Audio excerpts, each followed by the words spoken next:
애도 못 낳는 년이 거머리처럼 달라붙어서는. 구청 민원실 형광등 아래 이혼 신고서와 붉은 도장이 나란히 놓여 있었습니다. 설아는 손끝이 떨렸지만 시어머니는 비웃었고 남편 강민은 핸드폰만 가지고 놀며 설아를 보지 않았죠. 붉은 인주가 종이에 번지는 순간 10년의 결혼이 잘려나갔습니다. 설아는 그 순간 조용히 깨달았습니다. 이 집안에서 자신은 단 한 번도 가족이 아니었다는 걸요. 하지만 그들은 몰랐습니다. 오늘 도장을 찍은 이 여자가 어떤 선택을 하게 될지, 그리고 그 선택이 누구의 인생을 뒤흔들게 될지를요. 민원실을 나서며 설아는 속삭였습니다. 지금이에요. 준비한 대로 시작하세요. 사연 시작 전에 구독과 좋아요 부탁드리고 어디서 함께하고 계신지 댓글로 알려주세요. 여러분께 항상 좋은 일이 가득하기를 바랍니다. 화요일 오후 2시 구청 민원실은 사람들로 붐볐습니다.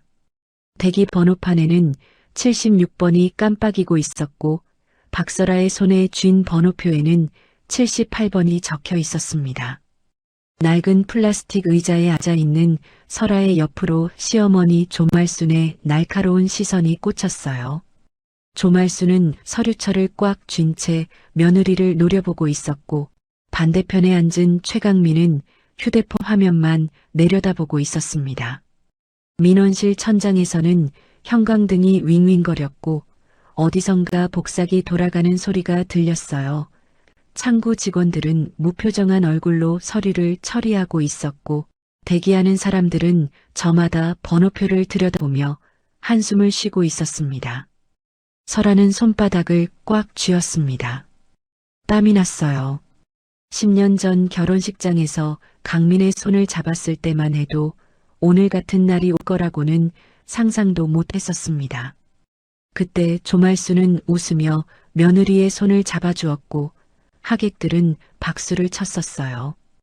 행복하게 살라고들 했습니다. 근데 지금 설아 옆에 앉아있는 시어머니는 며느리를 마치 원수 보듯 쏘아보고 있었습니다. 77번. 전자음이 울리고 앞사람이 일어나 창구로 걸어갔습니다. 이제 한 사람만 지나면 설아의 차례였어요. 심장이 빠르게 뛰었습니다. 조말수는 여전히 며느리를 노려보고 있었고 강민은 여전히 휴대폰만 보고 있었어요. 손가락이 화면을 빠르게 넘기고 있었지만 뭘 보는 건지 알 수 없었습니다. 78번. 전자음이 울리자 설아는 벌떡 일어났습니다. 다리가 후들거렸지만 무표정을 유지한 채 창구까지 걸어갔어요. 뒤에서 시어머니와 남편이 따라오는 발소리가 들렸습니다. 창구 직원은 50대쯤 되어 보이는 여자였는데 무심한 얼굴로 이혼 신고서를 꺼내 설아 앞으로 밀어주었어요. 신분증하고 도장 주세요. 설아는 가방에서 신분증과 도장을 꺼내 건넸습니다. 직원은 신분증을 확인하고 서류 맨 아래줄을 손가락으로 가리켰어요. 여기 서명란에 도장 찍으시면 됩니다. 서명란에는 박설아라는 이름이 또렷하게 인쇄되어 있었습니다. 10년 전 이 이름 석자를 부를 때는 이렇게 가볍지 않았는데 이제는 종이 위에 찍을 도장만 남았습니다. 설아는 손을 뻗어 붉은 도장을 집어들었어요. 잉크 냄새가 코끝을 스쳤습니다. 도장을 내리려는 순간 뒤에서 날카로운 목소리가 터져나왔습니다. 저 여자 말이에요. 우리 집 돈 300억을 몽땅 챙겨 달아났단 말입니다. 민원실 전체가 일순간 조용해졌어요.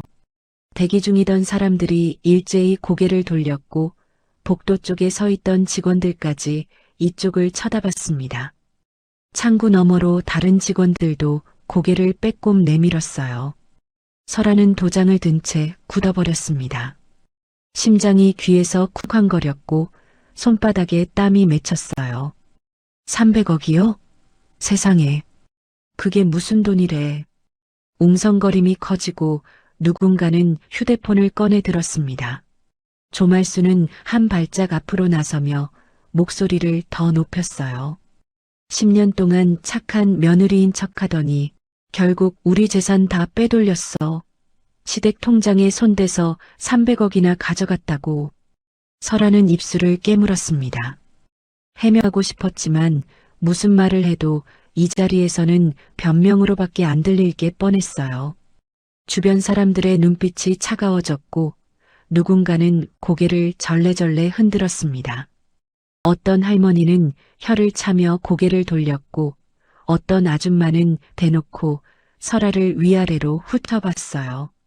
어머니, 여기서 이러시면.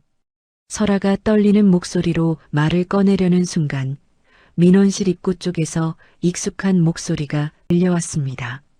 말순 씨, 여기 공공장소에서 함부로 말씀하시면 안 됩니다. 주민센터 오과장이었어요. 그는 복지관 업무로 이쪽에 들렀다가 소란을 듣고 달려온 모양이었습니다. 오과장은 서류 봉투를 든 채 조말순 앞으로 다가섰어요. 얼굴에는 난처함과 걱정이 뒤섞여 있었습니다. 민원실에서 확인되지 않은 사실을 공개적으로 말씀하시면 명예훼손으로 문제가 될 수 있습니다. 조말순은 코웃음을 쳤습니다. 확인되지 않은 사실? 우리 집안 통장이 텅텅 비어 있는데 뭘 더 확인해. 이 여자가 다 가져간 거라고. 그래도 법적 절차는 따로 있습니다. 여기서 이러시면 박 씨한테도 말순 씨한테도 좋을 게 없어요. 하지만 조말순은 듣지 않았어요. 오히려 주변 사람들을 향해 더 크게 외쳤습니다. 여러분, 저 여자 봐요. 김밥집 하면서 착한 척, 봉사 많이 한다고 소문났던 사람이에요. 근데 뒤로는 시댁 재산 빼돌리고 있었다고. 주변에서 웅성거림이 더 커졌습니다. 누군가는 휴대폰으로 사진을 찍기 시작했고 또 누군가는 옆 사람에게 뭐라고 속삭였어요. 창구 직원들도 서로 눈빛을 주고받았습니다. 설아는 그 자리에 서서 온몸이 얼어붙는 걸 느꼈습니다. 뺨이 화끈거렸고 귀에서는 윙윙거리는 소리만 들렸어요. 강민은 여전히 휴대폰만 보고 있었습니다. 말리지도 부인하지도 않았어요. 그저 화면만 내려다보며 모든 걸 모른 척하고 있었습니다. 10년을 함께 산 남편이 지금 이 순간 아내 편이 되어주지 않았어요. 설아는 더 이상 견딜 수 없었습니다. 떨리는 손으로 도장을 서류 위에 힘껏 찍었어요. 쿵 하는 소리와 함께 붉은 인주가 종이에 번졌습니다. 창구 직원은 당황한 표정으로 서류를 받아들었고 잠시 망설이다가 접수 도장을 찍었어요. 접수 완료됐습니다. 직원의 목소리가 먼 곳에서 들리는 것 같았습니다. 설아는 고개를 숙인 채 민원실을 빠져나왔어요. 뒤에서 조말순의 목소리가 계속 들려왔지만 더 이상 듣고 싶지 않았습니다. 저 여자 봐요. 도망가잖아. 양심도 없어. 복도를 지나며 설하는 사람들의 시선을 느꼈습니다. 수군거리는 소리가 따라왔어요. 300억이면 얼마야? 봉사 많이 하더니 다 쇼였네. 밖으로 나오자 차가운 바람이 얼굴을 스쳤습니다. 하지만 뺨의 열기는 식지 않았어요. 설하는 건물 옆 화단에 주저앉아 숨을 몰아쉬었습니다. 손이 떨리고 심장이 터질 것처럼 빠르게 뛰었어요. 휴대폰이 진동했고 단체 채팅방에 알림이 쌓여 있었습니다. 손가락으로 화면을 열자 맨 위에 방금 찍힌 듯한 사진이 올라와 있었습니다. 누군가 민원실에서 몰래 찍은 설아의 뒷모습이었어요. 우리 동네 김밥집 며느리 시댁 돈 수백억 들고 잠적 시도? 제목 아래로 댓글이 실시간으로 쌓이고 있었습니다. 역시 사람은 모르는 거네. 봉사 많이 하는 척했는데 뒤로는. 설아는 휴대폰 화면을 껐음있지만 진동은 멈추지 않았어요. 알림이 계속 쌓였습니다. 구청 건물 입구 쪽에서는 사람들이 설아를 힐끔거리며 지나갔어요.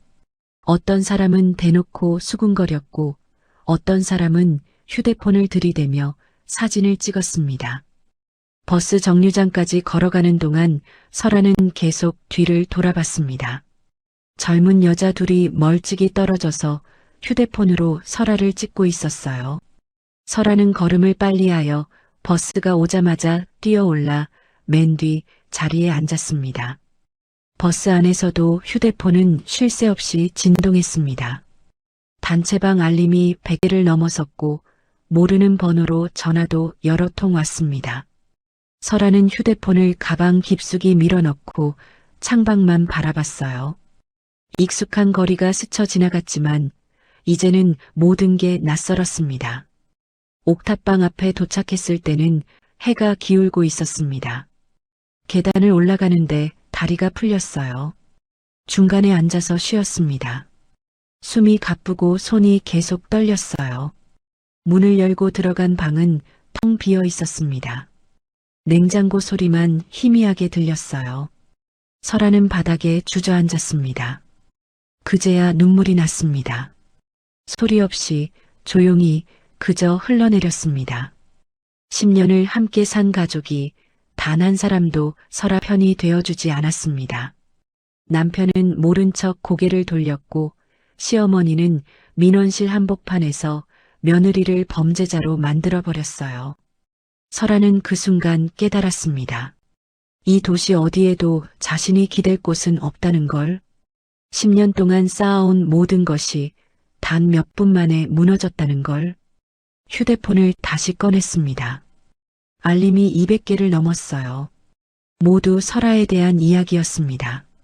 설아가 300억을 훔쳤다는 이야기, 김밥집을 당장 폐업해야 한다는 이야기, 봉사활동이 모두 거짓이었다는 이야기. 창밖으로 어둠이 내리고 바람은 차가웠습니다. 그리고 박설아의 10년은 종이 한 장에 찍힌 도장 하나로 끝나버렸습니다. 그날 밤 설아는 처음으로 생각했습니다.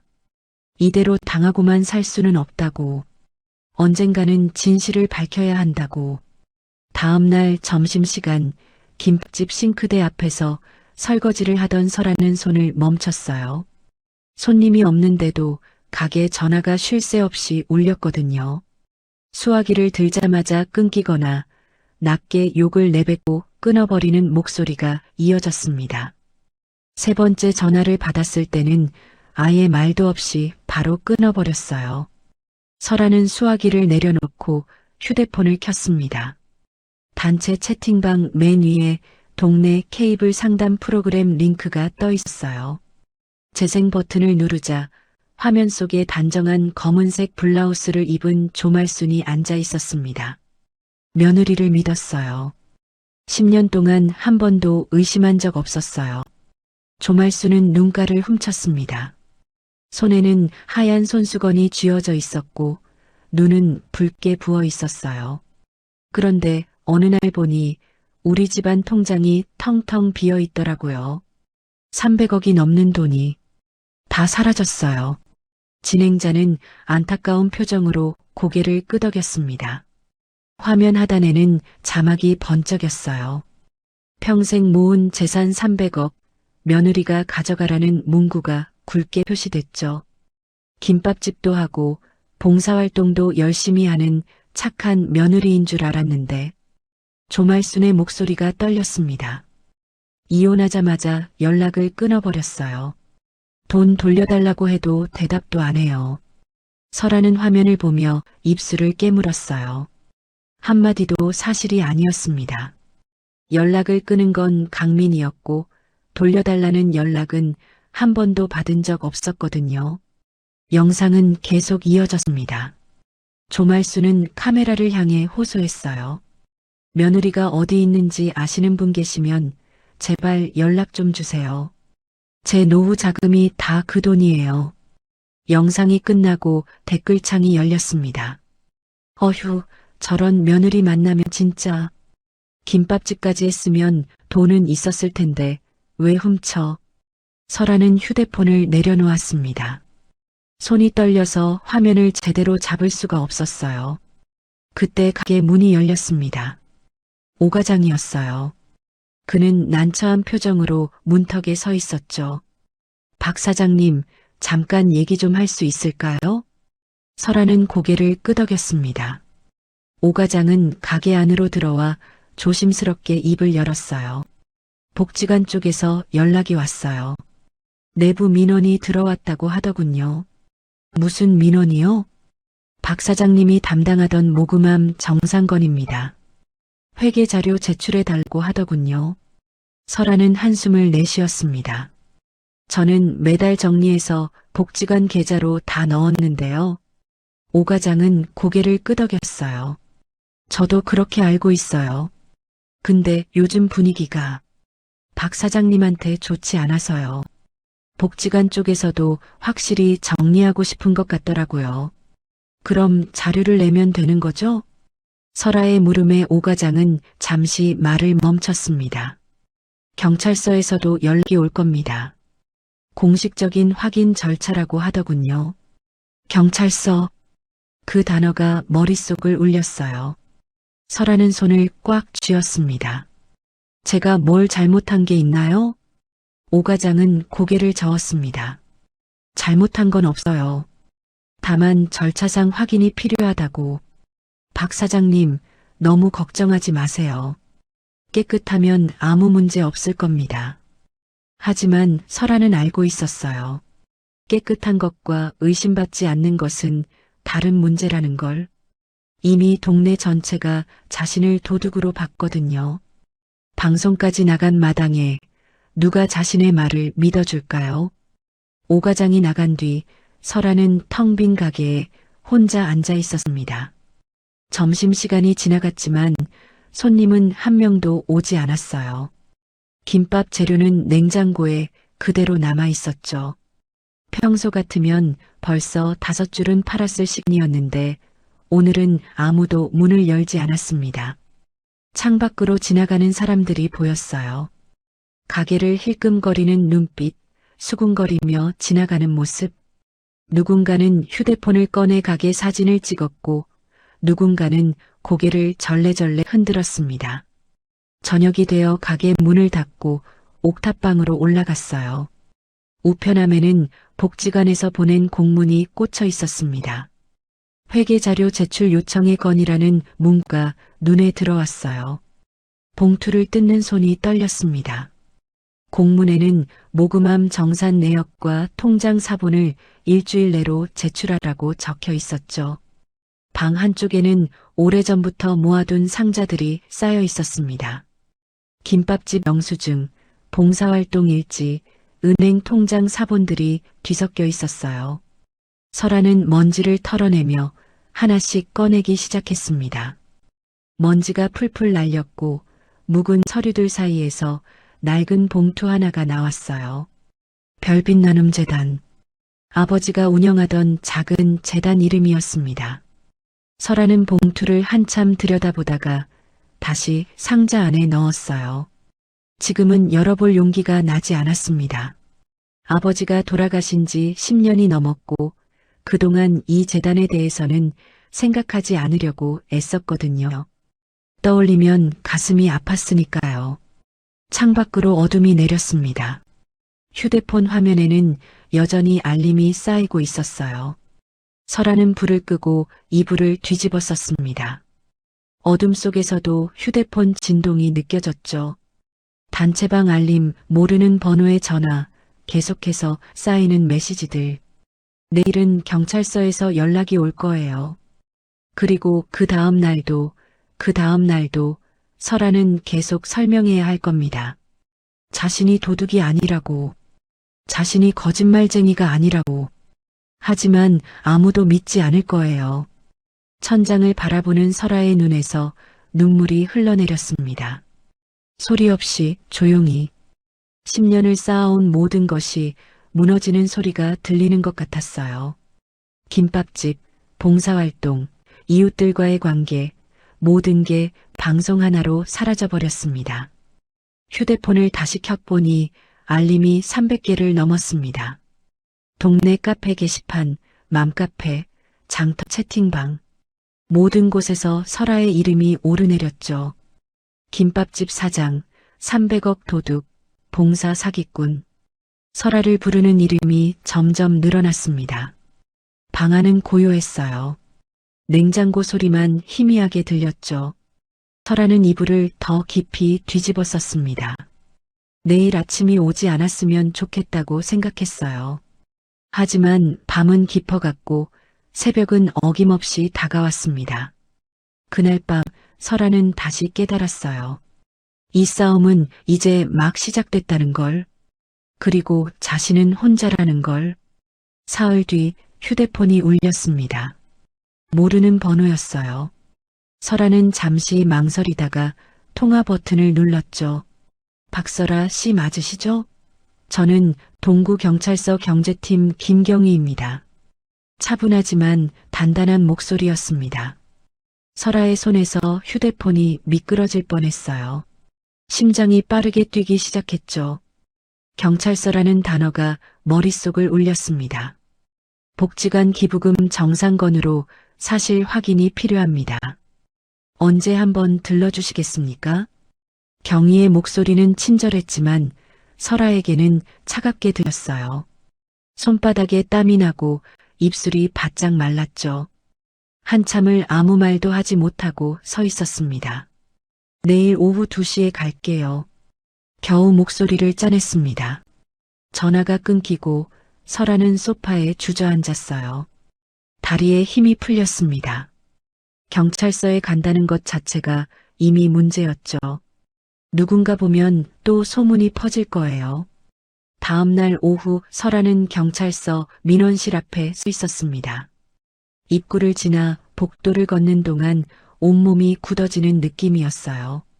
형광등 불빛이 유난히 밝았고 복도를 걷는 발소리가 크게 울렸습니다.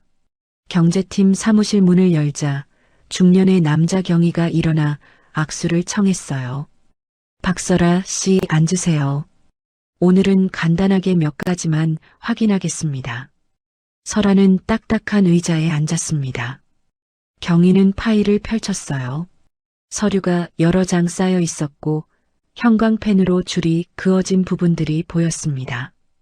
경희는 서류를 훑어보다가 고개를 들었죠. 복지관에서 운영하는 모금함 박설아 씨가 담당하셨죠? 설아는 고개를 끄덕였습니다. 목소리가 나오지 않을 것 같아서 조용히 대답했어요. 경희는 메모를 하며 다음 질문을 이었습니다. 매달 정산은 어떻게 하셨습니까? 경희의 펜이 종이 위에서 움직였습니다. 메모하는 소리가 조용한 사무실에 울렸어요. 설아는 숨을 고르고 대답했습니다. 모금함에 모인 돈을 세어서 복지관 공식 계좌로 입금했습니다. 경희는 고개를 끄덕이며 계속 메모했어요. 연필 끝이 종이를 긁는 소리가 신경을 건드렸습니다. 창밖으로 햇살이 비쳐 들어왔지만 사무실 안은 어두운 느낌이었죠. 설아는 손을 꽉 쥐었습니다. 입금 날짜와 금액은 기록해 두셨습니까? 설아는 다시 고개를 끄덕였어요. 경희는 서류를 한 장 더 넘겼습니다. 그 위에는 복지관 계좌 거래 내역이 인쇄되어 있었어요. 날짜별로 입금 기록이 빼곡히 적혀 있었죠. 혹시 개인 용도로 사용한 적은 없으십니까? 설아는 고개를 저었습니다. 경희는 잠시 설아를 바라보다가 다시 서류를 넘겼어요. 몇 초간 침묵이 흘렀습니다. 복도에서 누군가 지나가는 발소리가 들렸고 멀리서 전화벨 소리가 울렸어요. 경희는 다른 서류를 꺼냈습니다. 혹시 별빛 나눔제이라고 들어보셨습니까? 설아는 잠시 멈췄습니다. 아버지의 재단 이름이었어요. 어젯밤 상자에서 봤던 그 봉투가 떠올랐습니다.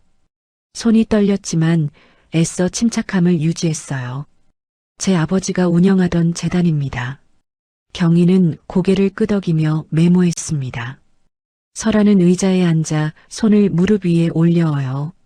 손바닥이 축축했죠. 아버님 돌아가신 지 얼마나 되셨습니까? 설아는 목소리를 가다듬었습니다. 10년 정도요. 경희는 다른 서류를 꺼냈어요. 그 위에는 재단명의 계좌 내역이 인쇄되어 있었습니다. 설아의 이름이 공동관리자로 등록되어 있었어요. 경위는 서류를 설아 쪽으로 밀었습니다. 여기 보시면 박설아 씨 명의로 된 계좌가 하나 더 있습니다. 별빛나눔재단 명의인데 공동관리자로 박설아 씨가 등록되어 있네요. 설아는 서류를 내려다봤습니다. 아버지가 만든 계좌였지만 한 번도 사용한 적이 없었습니다. 아버지가 돌아가신 후로는 재단 일에서 완전히 손을 뗐거든요. 그건 아버지가 만든 거예요. 저는 쓴 적 없습니다. 경희는 고개를 끄덕였습니다. 서류를 다시 파일에 넣고 의자 등받이에 몸을 기댔어요. 잠시 침묵이 흘렀습니다. 벽시계 초침 소리가 또각또각 들렸죠. 알겠습니다. 일단 오늘은 여기까지 하겠습니다. 경희의 목소리가 조금 부드러워졌습니다. 하지만 다음 말이 설아를 얼어붙게 했어요. 자료 검토 후 추가 확인이 필요하면 다시 연락드릴 수 있습니다. 설아는 경찰서를 나왔습니다. 복도를 걷는 동안 다리가 후들거렸어요. 밖으로 나오자 차가운 바람이 얼굴을 때렸습니다. 숨을 크게 들이마셨지만 가슴이 답했죠. 주민센터 쪽으로 걸어가는 길, 복도 게시판 앞에 사람들이 모여 있었습니다. 무슨 일인가 싶어 다가가자 누군가 인터넷 기사를 인쇄에 붙여놓은 게 보였어요. 봉사왕의 두 얼굴이라는 제목이 크게 인쇄되어 있었습니다. 그 아래에는 설아가 김밥을 나눠주던 사진이 붙어 있었고 옆에는 300억 도둑 며느리 의혹이라는 문구가 박혀 있었어요. 사람들은 수군거렸습니다. 저 사람 맞네. 김밥집 하던. 어휴, 겁만 번지르르 했구만. 설아는 그 자리에 얼어붙었습니다. 뺨이 화끈거렸고 숨쉬기가 힘들어졌어요. 주변 시선이 전부 자신을 향하는 것 같았습니다. 그때 오 과장이 허겁지겁 달려왔어요. 이게 무슨 짓입니까? 공공 게시판에 이런 거 붙이면 안 됩니다. 오 과장이 종이를 확 뜯어내자 찢어진 종이가 바닥에 떨어졌어요. 사람들은 못마땅한 표정으로 흩어졌지만 설아를 보는 눈길은 차갑게 남아 있었습니다. 오 과장이 찢어진 종이를 손에 쥐고 설아에게 다가왔어요. 박 사장님, 괜찮으세요? 설아는 대답하지 못했습니다. 목이 메었어요. 오 과장은 안타까운 표정을 지었습니다. 한참 동안 두 사람은 아무 말 없이 서 있었죠. 복도는 조용했지만 멀리서 수군거리는 소리가 들렸습니다. 누가 자꾸 이런 짓을 하는 건지. 박 사장님, 이거 정말 신고해야 합니다. 오 과장의 목소리에는 분노가 섞여 있었지만 설아는 고개를 저었어요. 신고해봤자 달라질 게 없다는 걸 알았습니다. 오히려 더 소문만 날 거예요. 괜찮아요. 됐습니다. 설아는 주민센터를 나와 옥탑방으로 향했습니다. 계단을 올라가는데 숨이 가빠서 중간에 앉아서 쉬었습니다. 다리가 떨렸고 머리가 지끈거렸죠. 방에 들어가 상자를 다시 열었습니다. 복지관에 제출할 자료를 정리해야 했어요. 통장 사본, 모금 일지, 영수증들을 하나씩 꺼냈습니다. 그 안에서 또다시 별빛나눔재단 봉투가 나왔어요. 이번에는 봉투를 열었습니다. 안에는 오래된 서류 몇 장이 들어 있었어요. 재단 설립 허가증, 사업자 등록증, 그리고 아버지의 필기체로 적힌 메모 한 장이 있었습니다. 설아야, 이 재단은 내 것이다. 때가 되면 알게 될 것이다. 손이 떨렸습니다. 아버지가 돌아가신 지 10년이 넘었어요. 그동안 설아는 이 서류를 한 번도 제대로 보지 않았습니다. 떠올리고 싶지 않았거든요. 아버지의 마지막 모습, 병원 복도, 그 모든 게 너무 아팠으니까요. 설아는 서류를 다시 봉투에 넣었습니다. 지금은 아니었어요. 지금은 당장 눈앞의 일부터 해결해야 했습니다. 경찰 조사, 복지관 자료 제출, 게시판 소문. 모든 게 한꺼번에 몰려왔죠. 창밖으로 어둠이 내렸지만 설아는 불을 켜지 않고 그대로 앉아 있었어요. 어둠 속에서 아버지의 필기체가 계속 떠올랐습니다. 이 재단은 내 것이다. 그 말이 무슨 뜻인지 설아는 아직 몰랐어요. 새벽 2시 휴대폰이 울렸습니다. 설아는 깜짝 놀라 일어났어요. 화면에는 동생 진호의 이름이 떠 있었습니다. 이 시간에 전화가 온다는 건 좋은 일이 아니었죠. 손이 떨렸지만 통화 버튼을 눌렀습니다. 누나. 진호의 목소리는 떨리고 있었고 숨소리가 거칠게 들렸습니다. 설아는 침대에서 일어나 거실로 나왔죠. 불을 켜자 방안이 환하게 밝아졌습니다. 무슨 일이야? 설아의 목소리도 떨렸습니다. 진호는 한참 동안 아무 말도 하지 않았어요. 전화기 너머로 차 지나가는 소리가 들렸고 바람 소리도 섞여 있었습니다. 진호는 밖에 있는 것 같았어요. 누나, 나 돈 좀 빌려줄 수 있어? 설아는 한숨을 내쉬었습니다. 또 돈 이야기였어요. 진호는 작년부터 계속 돈을 빌렸고 한 번도 갚은 적이 없었습니다. 설아는 소파에 앉아 이마를 짚었죠. 얼마나 필요한데? 진호는 잠시 망설이다가 대답했습니다. 2천만 원. 설아는 숨이 막혔습니다. 2천만 원이라니. 지금 설아에게는 그런 돈이 없었어요. 김밥집 수입은 끊겼고 통장 잔고는 바닥이었습니다. 손에 쥔 휴대폰이 무겁게 느껴졌어요. 무슨 일인데 그렇게 큰 돈이 필요해? 설아의 목소리는 차분했지만 속으로는 불안감이 커졌습니다. 진호는 한참을 말하지 않았어요. 전화기 너머로 진호의 거친 숨소리만 들렸습니다. 사채야. 이자가 계속 불어나고 있어. 설아는 눈을 감았습니다. 사채라는 단어가 머릿속을 울렸어요. 진호가 얼마나 깊이 빠져든 건지 알 수 없었습니다. 설아는 소파 등받이에 기댔죠. 천장을 바라봤지만 아무것도 보이지 않았어요. 지금은 내가 그런 돈 없어. 너도 알잖아, 내 상황. 진호의 숨소리가 더 거칠어졌습니다. 뭔가 말하려다 멈췄어요. 몇 초간 침묵이 흘렀습니다. 설아는 휴대폰을 꽉 쥐고 있었죠. 그럼 어떡해? 내일까지 안 갚으면. 진호의 목소리가 끊겼습니다. 설아는 가슴이 답답했어요. 동생을 도와주고 싶었지만 지금은 자신도 벼랑 끝에 서 있었습니다. 김밥집은 문을 닫았고 동네에서는 도둑 취급을 받고 있었죠. 진호야, 미안해. 정말 지금은 안 돼. 전화가 끊겼습니다. 설아는 한참 동안 휴대폰을 들고 있었어요. 화면이 꺼졌지만 내려놓지 못했습니다. 설아는 다시 침대로 돌아갔지만 잠들 수 없었어요.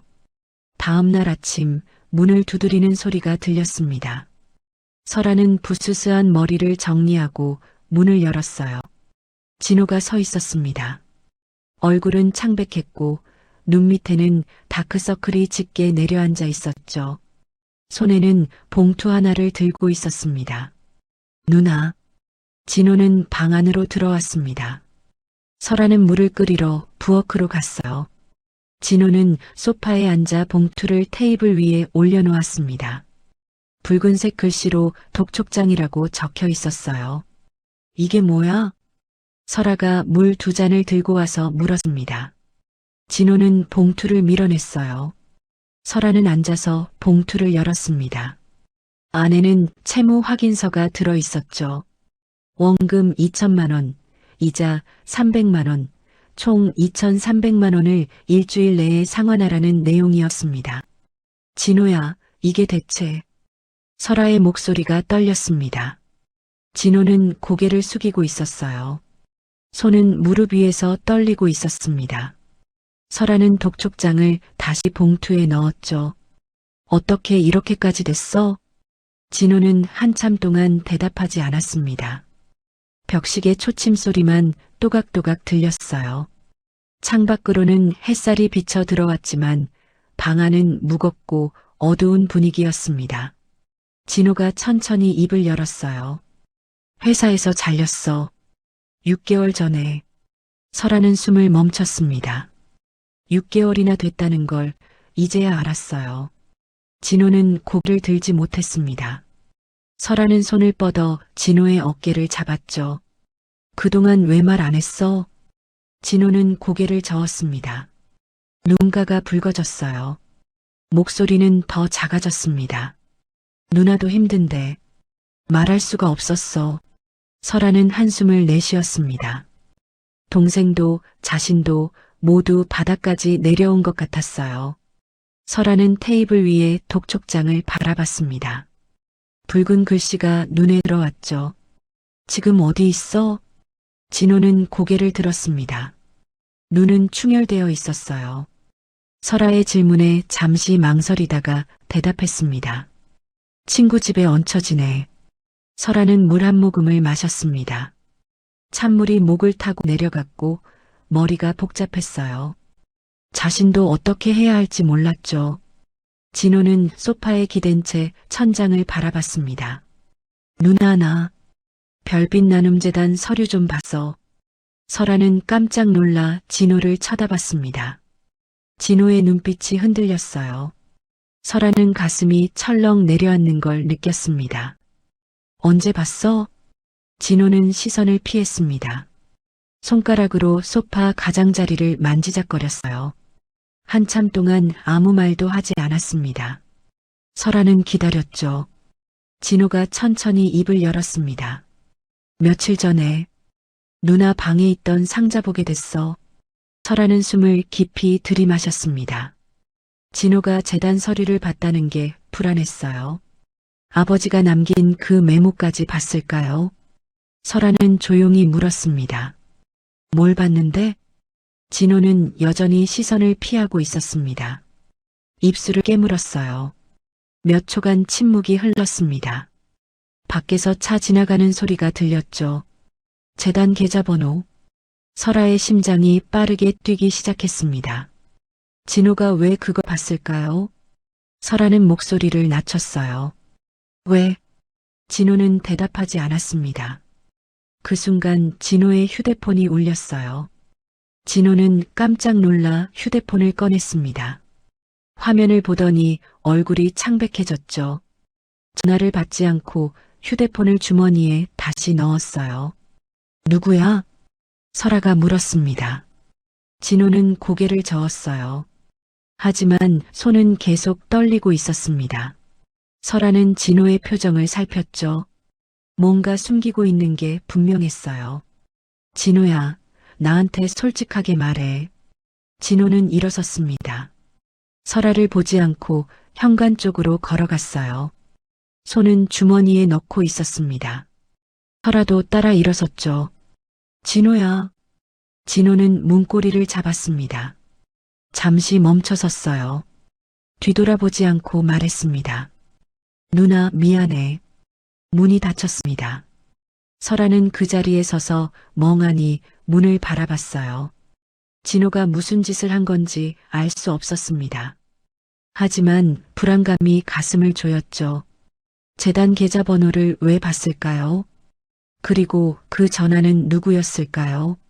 설아는 상자를 열었습니다. 재단 서류를 다시 꺼냈어요. 계좌번호가 적힌 종이를 펼쳤습니다. 모든 게 그대로 있었죠. 설아는 은행 앱을 켰습니다. 재단 계좌에 로그인했어요. 잔액을 확인하는 순간 숨이 멎었습니다. 420억 원. 화면에 찍힌 숫자가 믿기지 않았어요. 설아는 휴대폰을 떨어뜨릴 뻔했습니다. 손이 떨렸죠. 이게 무슨 일일까요? 아버지가 남긴 재단에 이렇게 큰 돈이 있었다니. 설아는 소파에 주저앉았습니다. 그리고 깨달았어요. 진호도 이걸 봤을 거라고. 420억이라는 숫자를. 2천만 원 빚에 쫓기는 동생이 이 돈을 봤을 때 무슨 생각을 했을까요? 설아는 가슴이 철렁 내려앉았습니다. 창밖으로 해가 기울고 있었어요. 설아는 휴대폰을 꽉 쥐고 앉아 있었습니다. 진호에게 전화를 걸어야 할까요? 아니면 기다려야 할까요? 머릿속이 복잡했죠. 그날 저녁 진호에게서 문자가 왔습니다. 단 한 줄이었어요. 누나, 정말 미안해. 설아는 문자를 읽고 또 읽었습니다. 무슨 뜻인지 알 수 없었어요. 하지만 불안감은 점점 커졌습니다. 뭔가 잘못되고 있다는 느낌이 들었죠. 이혼 일주일 전 강민은 어머니 조말순과 거실에 마주 앉아 있었습니다. 테이블 위에는 서류 몇 장이 펼쳐져 있었어요. 별빛나눔재단 계좌번호, 신탁계약서, 사본, 은행거래 내역. 모두 10년 전라 아버지가 사망했을 때 훔쳐본 편지에서 시작된 것들이었죠. 이혼하면 계좌 명의를 바꿀 수 있어? 강민이 물었습니다. 조말수는 서류를 정리하며 고개를 끄덕였어요. 당연하지. 며느리는 이제 남이잖아. 계좌 관리자를 우리 쪽으로 바꾸면 돼. 강민은 계좌 잔액을 다시 확인했습니다. 420억. 10년 동안 이 돈이 있다는 걸 알면서도 함부로 손댈 수 없었어요. 설아가 공동관리자로 등록되어 있었거든요. 하지만 이혼하면 달라집니다. 설아는 법적으로 남이 되니까요. 문제는 서류야. 재단 관련 서류가 있어야 명예 변경을 할 수 있는데 조말수는 천장에서 낡은 봉투를 꺼냈습니다. 10년 전 설아 아버지 장례식 직후 설아가 정신없을 때 집에서 몰래 가져온 편지였어요. 봉투 안에는 아버지가 설아에게 남긴 메모가 있었습니다. 설아야, 이 재단은 내 것이다. 때가 되면 알게 될 것이다. 편지 뒷면에는 재단 계좌 번호가 적혀 있었죠. 조말수는 그 편지를 보며 처음 알았습니다. 며느리에게 400억이 넘는 돈이 있다는 걸. 그날부터 계획이 시작됐어요. 이 편지만으로는 부족해. 공식 서류가 필요해. 강민은 휴대폰을 꺼냈습니다. 며칠 전 진호에게서 연락이 왔었어요. 설아 동생, 빚에 쪼들리는 남자. 강민은 그를 이용하기로 했습니다. 진호한테 재단 서류 복사해 오라고 했어. 500만 원 주기로. 조말순의 눈이 반짝였습니다. 그 돈이면 하겠지. 빚쟁이들한테 쫓기는 녀석이. 이틀 뒤 강민은 외곽 카페에서 진호를 만났습니다. 진호는 초췌한 얼굴로 나타났어요. 손에는 봉투를 들고 있었습니다. 강민은 커피를 한 모금 마시고 물었죠. 가져왔어? 진호는 봉투를 테이블 위에 올려놓았습니다. 손이 떨리고 있었어요. 강민은 봉투를 열어 서류를 확인했습니다. 신탁계약서, 공증기록, 계좌 개설 서류 모두 깨끗하게 복사되어 있었죠. 이거 누나한테 들키면. 진호의 목소리가 떨렸습니다. 강민은 봉투를 닫으며 말했어요. 걱정 마. 누나는 모를 거야. 강민은 가방에서 현금 봉투를 꺼냈습니다. 500만 원이 들어 있었어요. 진호는 봉투를 받아 세어보지도 않고 주머니에 넣었습니다. 강민은 진호를 보며 생각했죠. 누나를 파는 남자. 하지만 자신도 마찬가지였습니다. 10년을 함께 산 아내를 버리는 남자니까요. 일주일 뒤 이혼이 성사됐습니다.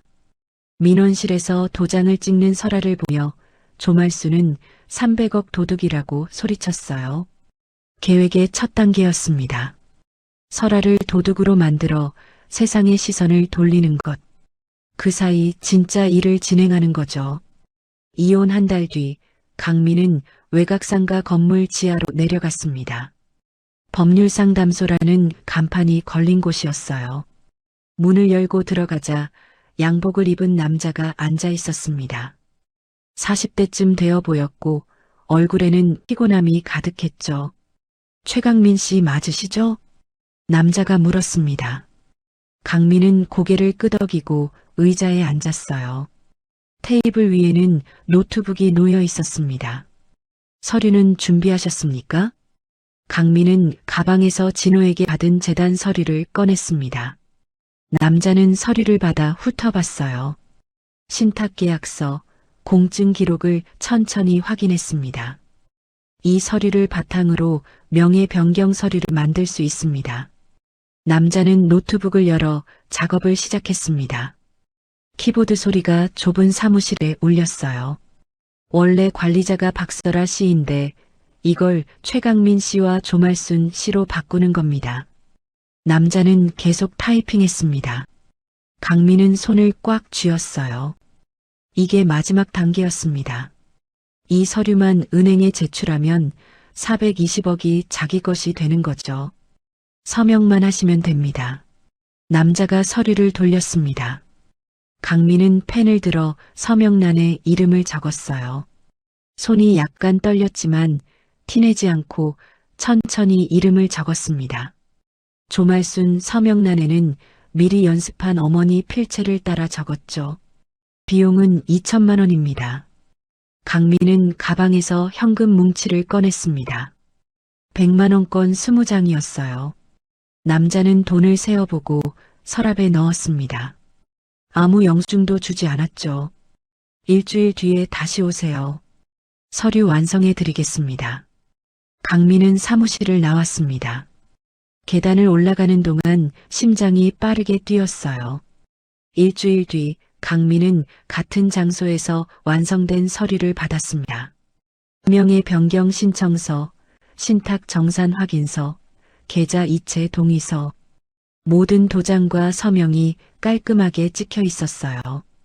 겉으로 보면 진짜 같았습니다. 은행에 제출하실 때는 지점으로 가세요. 본점은 확인 절차가 까다롭습니다. 남자는 서류를 봉투에 넣어줬습니다. 강민은 봉투를 받아 가방에 넣었어요. 손이 땀으로 축축했습니다. 이틀 뒤 강민은 은행으로 향했습니다. 높은 건물, 대리석 바닥, 정장 입은 직원들, 모든 게 위압적으로 느껴졌어요. 강민은 창구로 걸어가 서류를 내밀었습니다. 신탁계좌 명의 변경 신청입니다. 직원은 젊은 여자였습니다. 서류를 받아들고 검토하기 시작했어요. 1장, 2장, 3장. 페이지를 천천히 넘겼습니다. 강민은 의자에 앉아 기다렸죠. 손바닥에 땀이 났습니다. 10분쯤 지났을까요? 직원이 고개를 들었습니다. 표정이 이상했어요. 직원은 옆에 있는 선배 직원을 불렀습니다. 두 사람이 서류를 보며 속삭였죠. 강민의 심장이 빠르게 뛰기 시작했습니다. 뭔가 잘못됐어요. 선배 직원이 다가와 물었습니다. 고객님, 이 서류 어디서 받으셨습니까? 강민은 목소리를 가다듬었습니다. 재단 쪽에서 받았습니다. 선배 직원은 서류를 다시 살폈습니다. 날짜를 확인하고 도장을 확대경으로 들여다봤어요. 그리고 컴퓨터로 뭔가를 조회하기 시작했습니다. 잠시만 기다려주세요. 선배 직원이 안쪽 사무실로 들어갔습니다. 강민은 의자에 앉아 있었지만 다리가 떨렸어요. 주변 손님들이 자신을 보는 것 같았습니다. 30분이 지났습니다. 선배 직원이 나왔어요. 뒤에는 과장으로 보이는 남자가 따라왔습니다. 그들은 강민 앞에 섰죠. 고객님, 이 서류는 위조입니다. 강민은 숨이 멎었습니다. 과장은 서류를 펼쳐 보여줬어요. 날짜가 겹칩니다. 이 날짜에는 이미 다른 거래가 있었고 도장도 진품과 다릅니다. 필체도 의심됩니다. 강민은 일어서려고 했지만 다리에 힘이 없었어요. 과장은 계속 말했습니다. 경찰에 신고해야 할 것 같습니다. 과장이 사무실로 돌아갔습니다. 강민은 그 자리에 얼어붙었어요. 주변에서 사람들이 수군거렸습니다. 누군가는 휴대폰을 꺼냈죠. 이틀 뒤 강민에게 전화가 왔습니다. 동구경찰서 경제팀의 형사 목소리가 들렸습니다. 최강민 씨, 내일 오전에 한번 출두해 주시겠습니까? 강민은 대답하지 못했습니다. 손에서 휴대폰이 미끄러질 뻔했어요. 문서 위조 혐의로 조사가 필요합니다. 전화가 끊어지고 강민은 소파에 주저앉았어요. 어머니에게 연락해야 할까요? 아니면 변호사를 찾아야 할까요? 머릿속이 하얗게 변했습니다. 강민은 봉투를 꺼내 위조 서류를 다시 봤어요. 깔끔하게 만들어진 서류들. 하지만 가짜였습니다.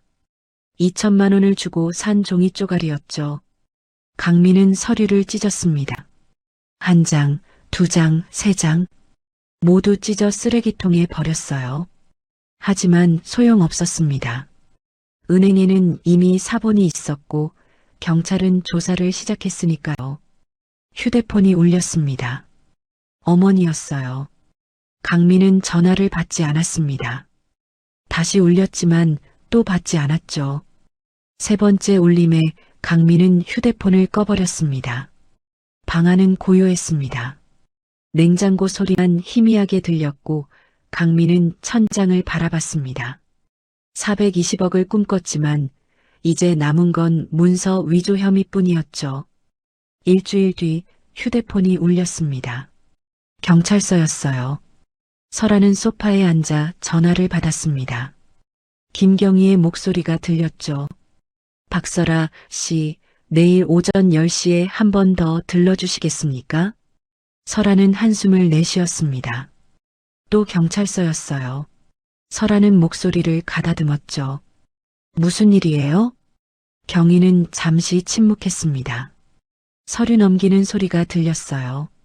경희가 다시 입을 열었습니다. 은행에서 신고가 들어왔습니다. 박설아 씨 명의로 된 위조 서류가 제출됐다고 하더군요. 설아는 눈을 감았습니다. 위조 서류라는 말이 무겁게 느껴졌어요. 설아는 대답했습니다. 알겠습니다. 내일 갈게요. 전화가 끊겼습니다. 설아는 휴대폰을 내려놓고 창밖을 바라봤어요. 골목 끝으로 사람들이 지나갔습니다. 모두 자기 갈 곳이 있어 보였죠.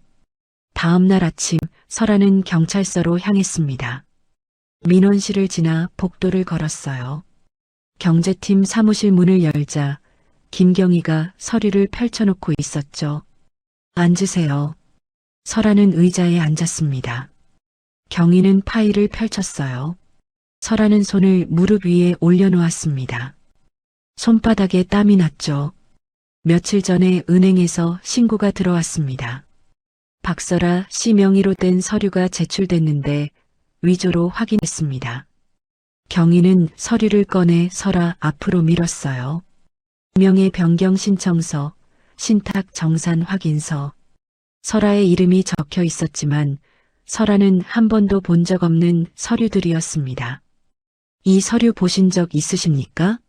설아는 서류를 내려다봤습니다. 날짜, 도장, 서명이 빼곡히 있었어요. 하지만 설아는 한 번도 이런 서류를 만든 적이 없었습니다. 처음 봅니다. 경희는 고개를 끄덕이며 메모했습니다. 펜소리가 조용한 사무실에 울렸어요. 창밖으로 차 지나가는 소리가 들렸습니다. 은행 측 확인 결과 날짜 조작, 도장 위조, 필체 변조가 모두 확인됐습니다.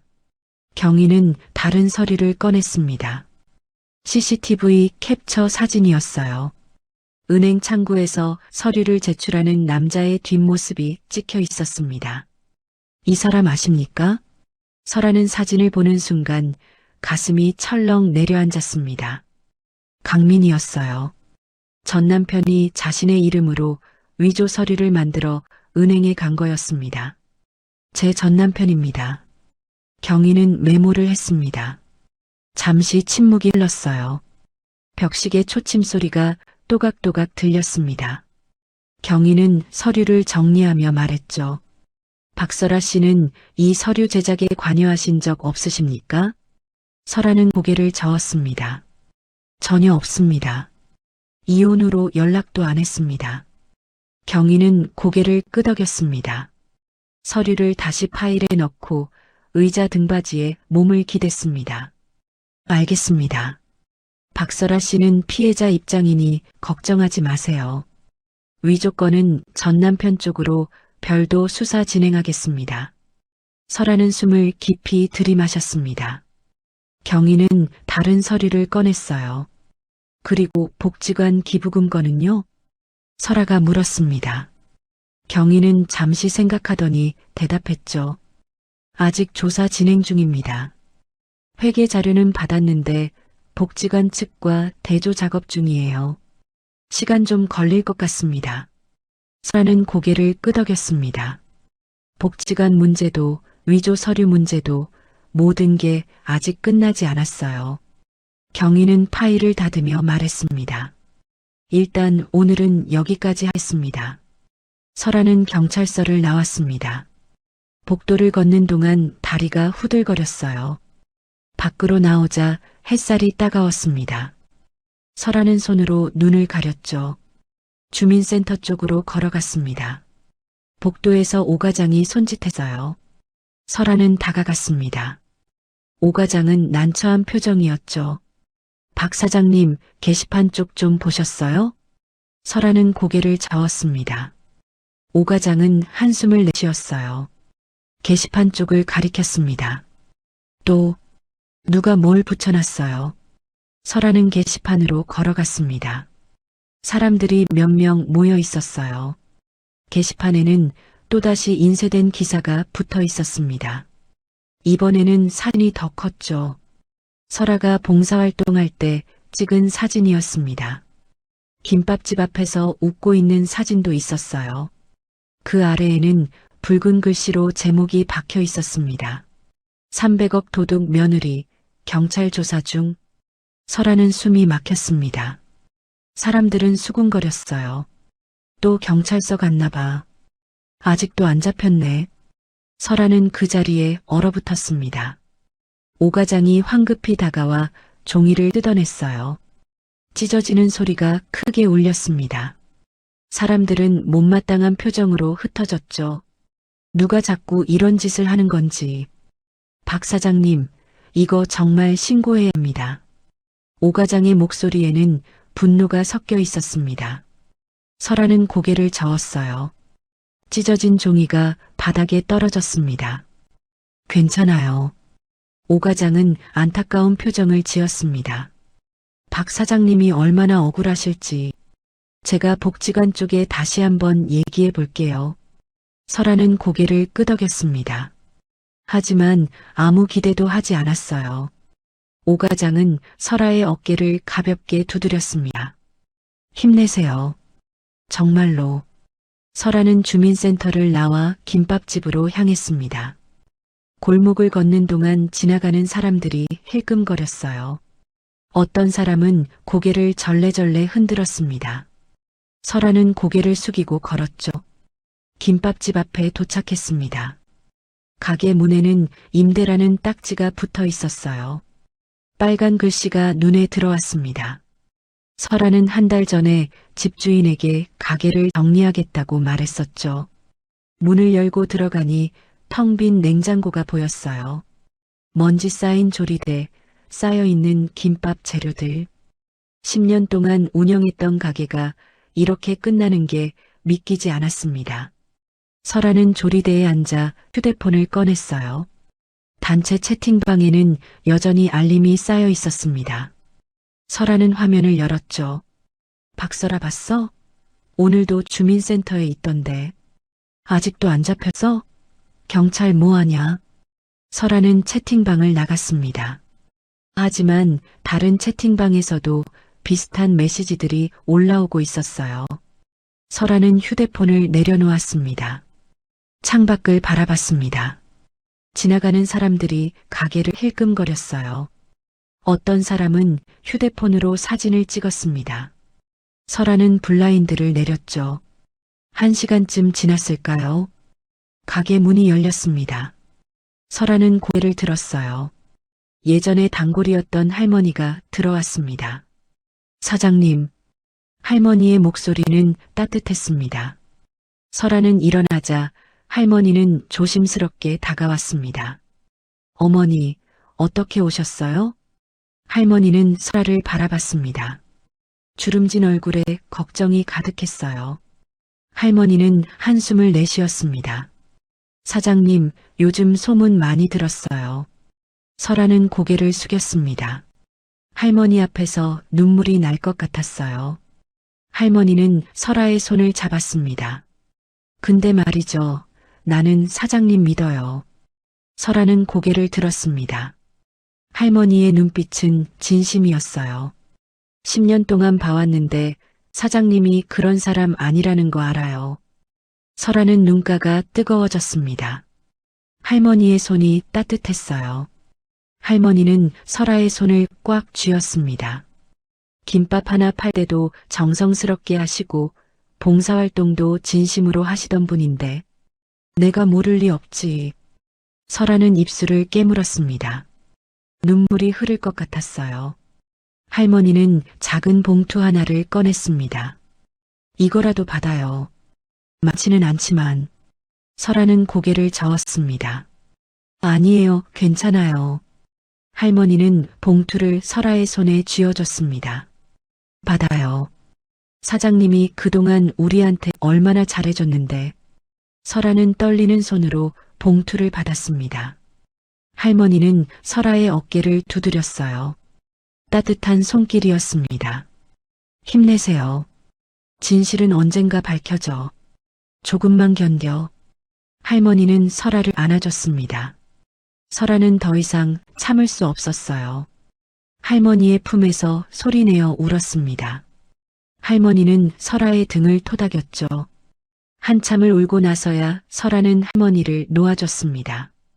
할머니는 손수건으로 설아의 눈물을 닦아줬어요. 주름진 손이었지만 따뜻했습니다. 밥 잘 먹고 기운내. 알았지? 할머니는 설아의 손을 한 번 더 꽉 쥐고 가게를 나갔습니다. 설아는 문 앞에 서서 할머니의 뒷모습을 바라봤어요. 구부정한 등, 느린 걸음. 하지만 그 모습이 설아에게는 세상에서 가장 든든하게 느껴졌습니다. 설아는 손에 쥔 봉투를 열었습니다. 10만 원이 들어 있었어요. 할머니에게는 큰 돈이었습니다. 연금으로 살아가는 할머니가 자신을 위해 이 돈을 준비했다는 게 믿기지 않았죠. 설아는 봉투를 가슴에 꽉 안았습니다. 눈물이 다시 흘렀어요. 하지만 이번에는 조금 달랐습니다. 슬픔만이 아니었죠. 뭔가 따뜻한 것이 가슴속에 차올랐습니다. 이제는 좀 다르게 느껴졌어요. 할머니처럼 자신을 믿어주는 사람이 단 한 명이라도 있다면 견딜 수 있을 것 같았습니다. 설아는 봉투를 가방에 넣었어요. 그리고 처음으로 생각했죠. 이대로 무너질 수는 없다고. 할머니를 위해서라도 진실을 밝혀야 한다고. 설아는 가게 문을 잠그고 밖으로 나왔습니다. 골목을 걷는 동안 발걸음이 조금 가벼워졌습니다. 며칠 뒤 낯선 번호로 전화가 왔습니다. 설아는 휴대폰을 들어 올렸죠. 여보세요? 차분하고 젊은 목소리가 들렸습니다. 박설아 씨 맞으시죠? 저는 한민재 변호사입니다. 설아는 잠시 멈췄습니다. 변호사라는 말에 가슴이 철렁했어요. 또 무슨 일이 생긴 걸까요? 설아는 목소리를 가다듬었습니다. 변호사요? 한민재는 잠시 침묵했습니다. 서류 넘기는 소리가 들고 그가 다시 입을 열었습니다. 예전에 아버님 회사 정리할 때 뵀었습니다. 기억하시는지 모르겠네요. 설아는 기억을 더듬었습니다. 10년 전 아버지 장례식이 떠올랐어요. 검은 양복을 입은 젊은 변호사가 명함을 건넸던 기억이 어렴풋이 났습니다. 아, 그때 한민재는 조심스럽게 말했습니다. 중요한 얘기가 있어서요. 직접 만나서 말씀드리고 싶은데 시간 되시면 재단 사무실로 오실 수 있으십니까? 설아는 창밖을 바라봤습니다. 재단이라는 단어가 낯설게 느껴졌어요. 재단이요? 한민재는 대답했습니다. 별빛 나눔 재단입니다. 아버님께서 설립하신. 설아는 숨을 깊이 들이마셨습니다. 아버지의 재단 상자 속에 있던 봉투, 그 모든 게 떠올랐어요. 설아는 잠시 망설이다가 대답했습니다. 내일 오후에 갈게요. 한민재의 목소리가 밝아졌습니다. 감사합니다. 주소는 문자로 보내드리겠습니다. 전화가 끊기고 문자가 도착했습니다. 시내에서 조금 떨어진 골목 주소였어요. 설아는 휴대폰을 내려놓고 창밖을 바라봤습니다. 비는 계속 내렸죠. 다음 날 오후 설아는 버스를 타고 그곳으로 향했습니다. 오래된 건물들 사이로 작은 간판이 보였어요. 별빛 나눔 재단. 설아는 버스에서 내려 건물 앞에 섰습니다. 입구를 지나 복도를 걸었습니다. 1층 복도 끝에 사무실 문이 있었어요. 문패에는 별빛 나눔 재단이라고 적혀 있었죠. 설아는 손을 들어 문을 두드렸습니다. 어서 오세요. 한민재가 서 있었습니다. 40 초반쯤 되어 보이는 단정한 인상이었어요. 검은 뿔테 안경을 쓰고 있었고 회색 정장을 입고 있었습니다. 그는 악수를 청했죠. 박설아 씨 만나 뵙게 되어 반갑습니다. 설아는 악수를 받았습니다. 한민재의 손은 따뜻했어요. 그는 설아를 안으로 안내했습니다. 사무실 안으로 들어서자 낡은 액자 속 아버지의 사진이 가장 먼저 눈에 들어왔습니다. 젊은 시절 아버지의 모습이었어요. 환하게 웃고 있었습니다. 설아는 그 자리에 멈춰섰죠. 아버님 사진입니다. 재단 설립하실 때 찍으신 거예요. 한민재의 목소리가 부드러웠습니다. 설아는 사진을 한참 바라봤어요. 눈가가 뜨거워졌습니다. 앉으세요. 설아는 소파에 앉았습니다. 한민재는 책상으로 가서 서류철을 꺼냈어요. 무거운 파일이었습니다. 그는 서류철을 들고 설아 맞은편에 앉았죠. 요즘 많이 힘드시죠? 한민재의 목소리에는 걱정이 섞여 있었습니다. 설아는 대답하지 않았어요. 한민재는 서류철을 펼쳤습니다. 방송도 나오고 소문도 많이 돌고 박설아 씨 입장에서는 정말 억울하실 겁니다. 설아는 입술을 깨물었습니다. 한민재는 서류를 한 장 꺼내 설아 앞으로 밀었습니다. 이게 뭔지 아십니까? 설아는 서류를 내려다봤습니다. 신탁 계약서라고 적혀 있었어요. 날짜는 10년 전이었습니다. 맨 아래에는 아버지의 서명이 또렷하게 적혀 있었죠. 신탁이요? 한민재는 고개를 끄덕였습니다. 아버님께서 돌아가시기 한 달 전에 작성하신 겁니다. 설아는 서류를 자세히 봤습니다. 복잡한 법률 용어들이 가득했어요. 하지만 한 구절이 눈에 들어왔습니다. 수익권자 박설아. 이게 무슨 뜻이에요? 한민재는 다른 서류를 꺼냈습니다. 아버님께서 재단 자산을 신탁으로 설정하셨습니다. 박설아 씨가 유일한 수익권자로 지정되어 있어요. 설아는 숨이 멎었습니다. 한민재는 계좌 내역서를 펼쳤어요. 숫자들이 빼곡히 적혀 있었습니다. 현재 재단 자산은 약 420억 원입니다. 420억. 그 숫자가 믿기지 않았습니다. 설아는 서류를 다시 봤어요. 손이 떨렸습니다. 420억이요? 한민재는 고개를 끄덕였습니다. 다른 서류를 더 꺼냈어요. 은행 거래 내역서였습니다. 그런데 문제가 있습니다. 지난 10년 동안 누군가 이 계좌에서 돈을 빼냈어요. 설아는 서류를 받아들었습니다. 거래 내역이 빼곡히 적혀 있었어요. 매달, 매년 큰 금액들이 출금되어 있었습니다. 누가요? 한민재는 잠시 망설이다가 대답했습니다. 시댁 쪽입니다. 정확하게는 조말순 씨와 최강민 씨 명의로 된 계좌로 이체됐습니다. 설아는 숨이 막혔습니다. 시어머니와 강민이 아버지의 재단 돈을 빼냈다는 거예요. 한민재는 계산기를 꺼냈습니다. 총액은 약 120억 원 정도입니다. 120억? 설아는 서류를 내려놓았습니다. 머리가 복잡했어요. 시어머니는 방송에 나와 자신을 300억 도둑이라고 불렀습니다. 하지만 실제로는 시댁에서 120억을 빼낸 거였죠. 그런데 시댁에서 어떻게 재단 존재를 알았을까요? 설아가 물었습니다. 한민재는 또 다른 서류를 꺼냈어요. 조사해보니 아버님께서 돌아가신 직후 박설아 씨 댁으로 우편물이 도착한 걸 조말순 씨와 최강민 씨가 먼저 확인한 후 박설아 씨께 알리지 않았던 것 같습니다. 설아는 고개를 들었습니다. 한민재는 계속 설명했어요. 아버님께서 박 씨에게 남긴 편지였어요. 재단 이야기와 계좌번호가 적혀 있었습니다. 설아는 숨이 멎었습니다. 아버지 장례식 직후 설아는 정신이 없었어요. 집안 정리도 제대로 못하고 시댁에 짐을 맡겼던 기억이 났습니다. 그때 편지를 훔쳐봤다는 거였죠. 시어머니가 그때 편지를 봤단 건가요? 한민재는 고개를 끄덕였습니다. 10년 전부터 시댁에서는 재단 존재를 알고 있었던 겁니다. 그리고 박 씨 몰래 돈을 빼내기 시작했죠.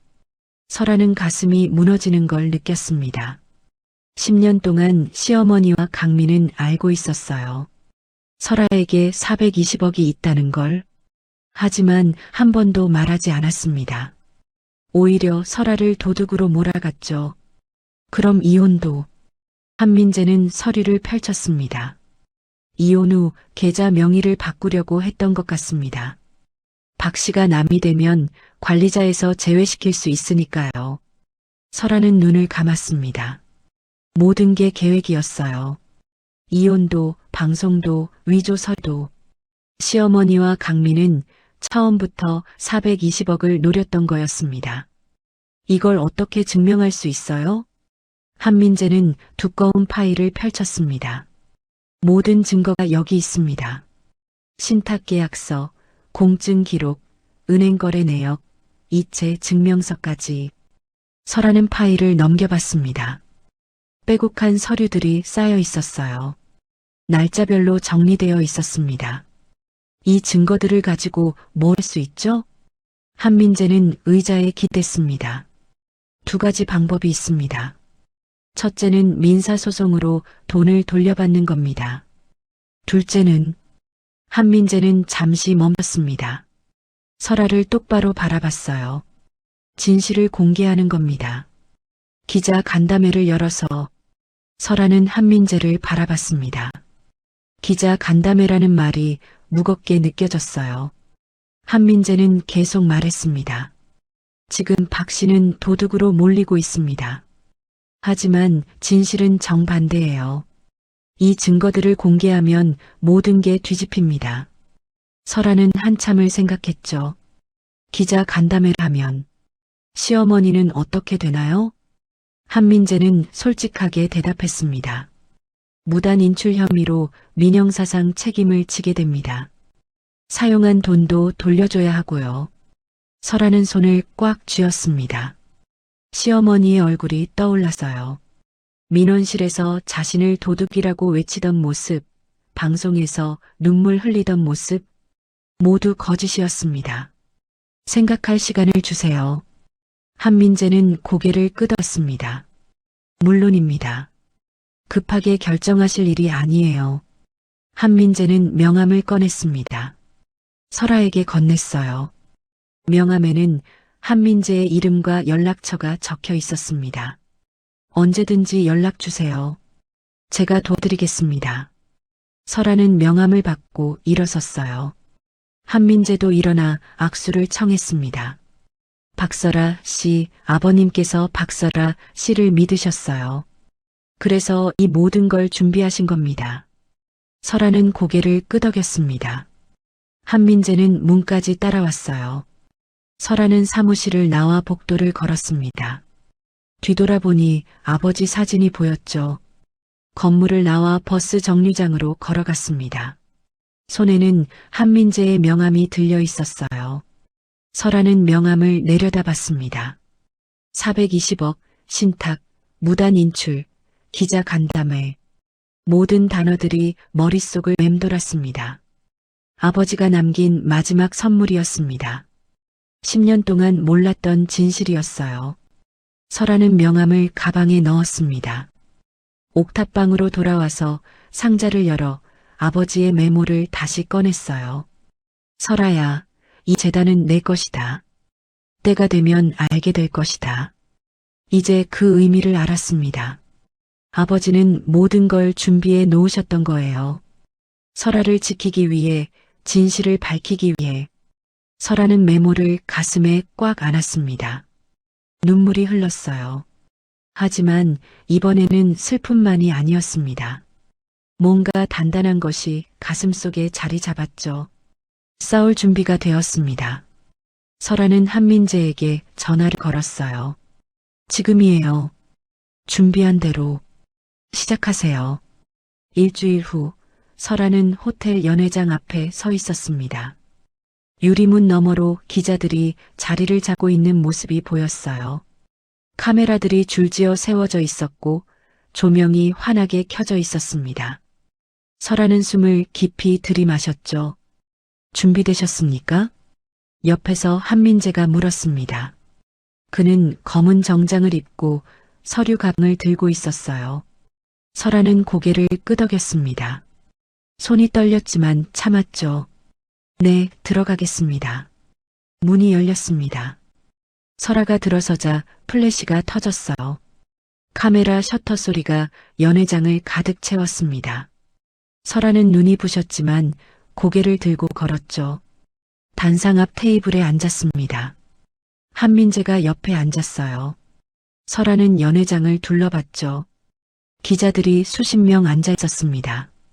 한민재가 마이크를 켰습니다.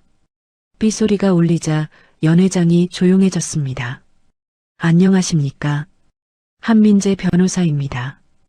오늘 이 자리는 박설아 씨에 대한 오해를 풀기 위해 마련했습니다. 한민재는 서류를 꺼내 기자들에게 나눠주기 시작했어요.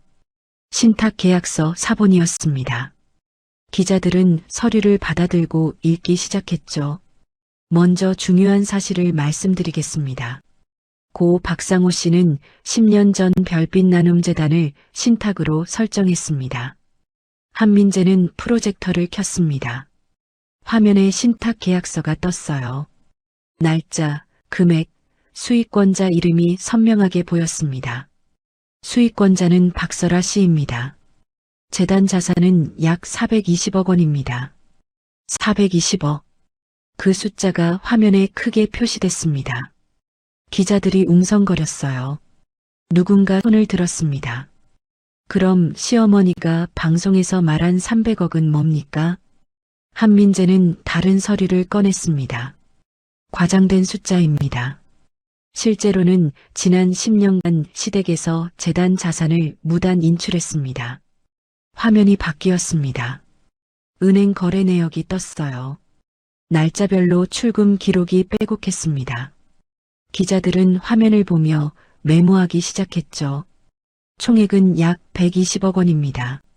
조말순 씨와 최강민 씨 명의 계좌로 이체됐습니다. 기자들이 다시 웅성거렸습니다. 플래시가 터졌어요. 한민재는 공증 서류를 들어 올렸습니다. 모든 거래는 공증 기록으로 확인됩니다. 신탁 계약은 합법적이고 유효합니다.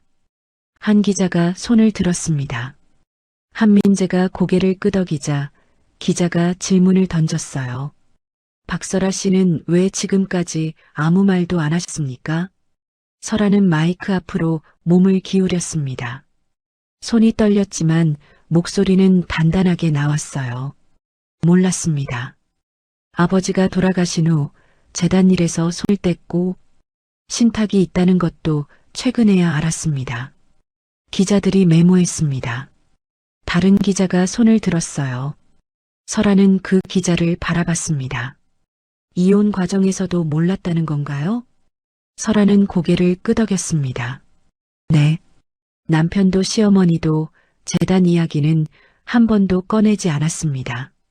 또 다른 기자가 날카로운 질문을 던졌습니다. 목소리가 크고 단호했어요. 그럼 방송에 나와서 울던 시어머니는 거짓말을 한 겁니까? 설아는 잠시 멈췄습니다. 시어머니의 얼굴이 떠올랐어요. 방송에서 눈물 흘리던 모습, 민원실에서 소리치던 모습. 설아는 천천히 입을 열었습니다. 제가 판단할 문제는 아닙니다. 다만 사실은 제가 도둑이 아니라는 겁니다. 간담회는 30분 정도 이어졌고 기자들은 계속 질문을 쏟아냈어요. 설아는 최대한 침착하게 대답했습니다. 한민재가 법적 부분을 보충 설명했죠. 간담회가 끝나고 설아는 연회장을 나왔습니다. 복도를 걷는데 다리가 후들거렸어요. 한민재가 따라왔습니다. 잘하셨어요. 이제 여론이 바뀔 겁니다. 설아는 고개를 끄덕였습니다. 엘리베이터를 타고 로비로 내려왔어요. 휴대폰이 울렸습니다. 오 과장이었어요. 설아는 전화를 받습니다. 박 사장님, 지금 인터넷에 기사 올라왔어요. 확인해 보세요. 설아는 휴대폰으로 검색했습니다. 벌써 몇 개의 기사가 올라와 있었어요. 제목들이 눈에 들어왔습니다. 300억 도둑 며느리 알고 보니 재단 상속자, 별빛 나눔재단 신탁 계약 공개, 시댁 무단 인출 의혹. 댓글이 달리기 시작했습니다. 설아는 댓글창을 열어봤어요. 그럼 시어머니가 거짓말한 거야? 아니 이게 무슨 드라마냐? 설아는 휴대폰을 내려놓았습니다. 한민재가 다가왔어요. 첫 단추는 끼웠습니다. 이제 법적 절차만 남았어요. 설아는 창밖을 바라봤습니다. 한민재가 다시 말했어요. 시댁에서 신탁 무효 소송을 걸 겁니다. 아마 곧 연락 올 거예요. 한민재의 말대로 다음 날 강민에게서 문자가 왔습니다. 설아는 아침에 휴대폰을 확인하다가 문자를 발견했어요. 단 한 줄이었습니다. 변호사 선임했다. 법정에서 보자. 짧고 차가운 문장이었습니다. 설아는 문자를 지우지 않고 그대로 두었어요. 창밖을 바라봤습니다. 이제 진짜 싸움이 시작되는 거였죠. 같은 시각 재단 사무실에서는 다른 일이 벌어지고 있었습니다. 한민재는 보안팀장과 함께 회의실에 앉아 있었어요. 노트북이 책상 위에 놓여 있었습니다. 변호사님, 이거 확인해 보셔야 할 것 같습니다. 보안팀장이 노트북 화면을 돌렸습니다. CCTV 영상이었어요. 야밤에 찍힌 흑백 화면이었습니다. 한민재는 화면을 들여다봤죠. 몇 달 전 야밤에 누군가 문서 보관실에 들어갔습니다. 화면 속에는 후드를 쓴 사람이 서류를 복사하는 모습이 보였습니다. 복사기 불빛이 깜빡거렸어요. 사람의 얼굴은 보이지 않았습니다. 얼굴은 안 보이는데 출입 기록과 대조해 보니 보안팀장은 다른 파일을 열었습니다. 엑셀 시트가 떴어요. 날짜와 시간, 이름이 적혀 있었습니다. 이날 출입한 사람은 단 한 명입니다. 보안팀장이 한 줄을 가리켰습니다. 이름이 선명하게 보였어요. 서진호. 한민재는 화면을 다시 봤습니다. 확대할 수 있습니까? 보안팀장이 마우스를 움직이자 화면이 확대됐어요. 후드 아래로 진호의 얼굴이 선명하게 드러났습니다. 복사기 불빛에 비친 옆 얼굴이었죠. 박진호. 박설아 씨 동생 아닙니까? 한민재는 고개를 끄덕였습니다. 보안팀장은 다른 영상을 틀었어요. 진호가 서류를 가방에 넣고 밖으로 나가는 모습이 보였습니다. 복사한 서류가 뭔지 확인할 수 있습니까? 보안팀장이 파일 목록을 열었습니다. 신탁계약서, 계좌내역서, 공증 서류 사본입니다. 모두 재단 기밀 문서입니다. 한민재는 한숨을 내쉬었습니다. 진호가 재단 기밀을 빼돌렸다는 거였어요. 누구에게 팔았을까요? 왜 그랬을까요? 박설아 씨에게 알려야 합니까? 한민재는 잠시 생각했습니다. 설아는 이제 막 싸울 준비를 한참이었어요. 동생 이야기를 듣는다면 어떻게 될까요? 일단 기다립시다. 법정 끝나고 말씀드리겠습니다. 보안팀장은 고개를 끄덕였습니다. 한민재는 노트북을 닫고 의자에 기대어 천장을 바라봤습니다. 설아는 모를 거예요. 동생이 자신을 배신했다는 걸, 돈 때문에 재단 기밀을 팔았다는 걸. 한민재는 눈을 감았습니다. 진실은 언제나 복잡했습니다. 그리고 아팠죠. 석 달 뒤 법원 410호 법정에서 마지막 변론이 열렸습니다. 방청석에는 기자들과 방청객들이 가득 앉아 있었어요. 원고석에는 조말순과 강민이, 피고석에는 설아가 자리했습니다. 검은 법복을 입은 재판장이 입장하자 법정이 일순간 조용해졌죠. 재판장은 단상에 앉아 서류를 펼쳤습니다. 안경을 고쳐 쓰고 법정을 둘러봤어요. 벽시계 초침 소리만 또각또각 들렸습니다. 설아는 의자에 앉아 손을 무릎 위에 올려놓았죠.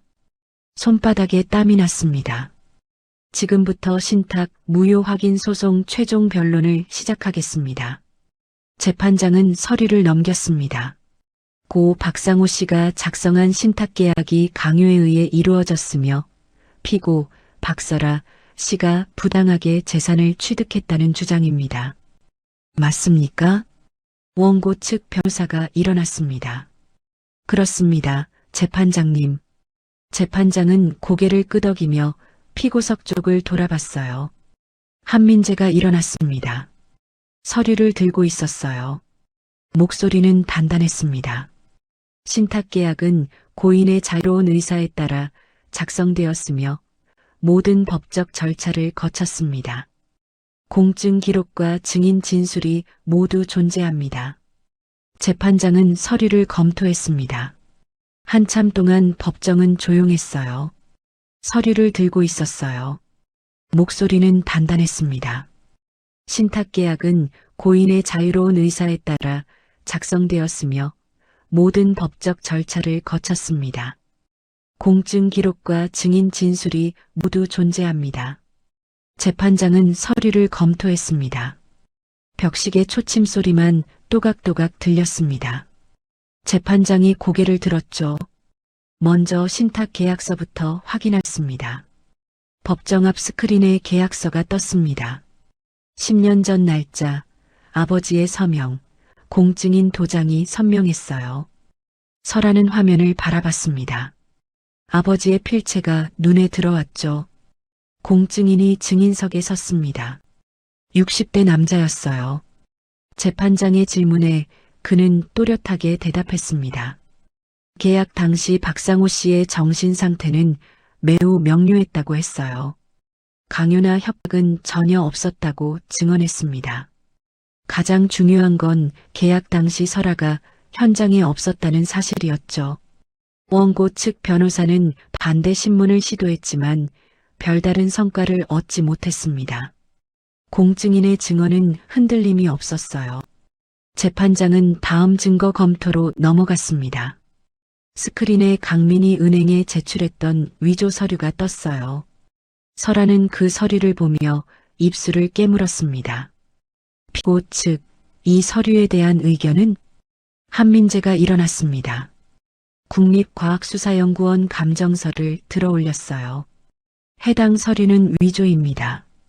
국립과학수사연구원 감정 결과가 나왔습니다.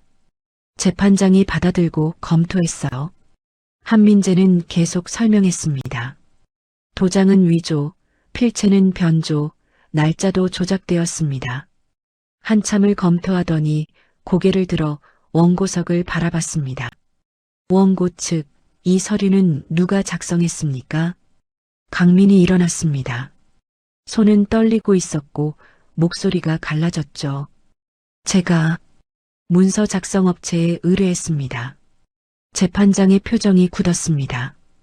해당 서류는 증거 능력이 없습니다.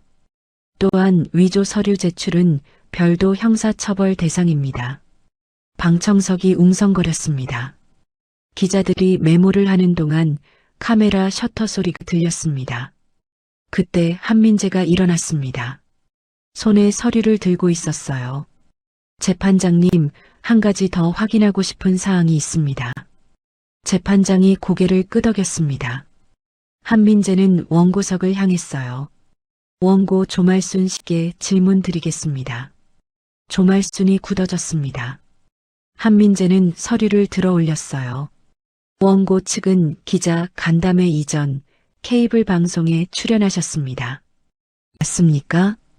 조말순은 고개를 끄덕였습니다. 목소리가 작았어요. 네. 한민재는 화면을 켰습니다. 방송 영상이 떴어요. 조말순이 눈물 흘리며 말하는 장면이었습니다. 300억이 넘는 돈이 사라졌다고 하셨습니다. 조말순은 대답하지 않았습니다. 한민재는 다른 서류를 꺼냈어요. 하지만 재단 자산은 420억입니다. 왜 300억이라고 하셨습니까? 법정이 조용해졌습니다. 조말순은 입술을 떨었어요. 한민재는 계속 물었습니다. 혹시 무단 인출한 120억을 빼고 계산하신 겁니까? 조말순의 얼굴이 창백해졌습니다. 원고 측 변호사가 일어서려 했지만 조말순이 더 빨랐어요. 벌떡 일어났습니다. 재판장님, 목소리가 법정을 울렸습니다. 경위가 제지하려 했지만 조말순은 듣지 않았어요. 설을 가리키며 소리쳤습니다. 저 여자가 다 꾸민 겁니다. 10년 동안 우리 집에서 얹혀 살면서 애 하나 못 낳고 밥만 축냈는데 방청석이 웅성거렸습니다. 재판장이 망치를 두드렸어요. 쿵쿵 소리가 울렸지만 조말순은 멈추지 않았습니다. 시아버지 돈으로 먹고 살면서 무슨 재단이에요? 우리가 쓴 돈은 다 정당합니다. 며느리 먹이고 재운 게 죄예요? 옆에 앉은 변호사가 조말순의 팔을 잡아 끌었습니다. 하지만 조말순은 뿌리쳤어요. 눈은 붉게 충혈되어 있었고 손은 떨리고 있었습니다. 10달 열흘을 기다렸는데 애는 없고 집안일도 제대로 못하면서 무슨 재산이에요. 재판장이 다시 망치를 두드렸습니다. 이번에는 더 크게 쿵쿵쿵 소리가 울렸어요. 원고, 조용히 하십시오.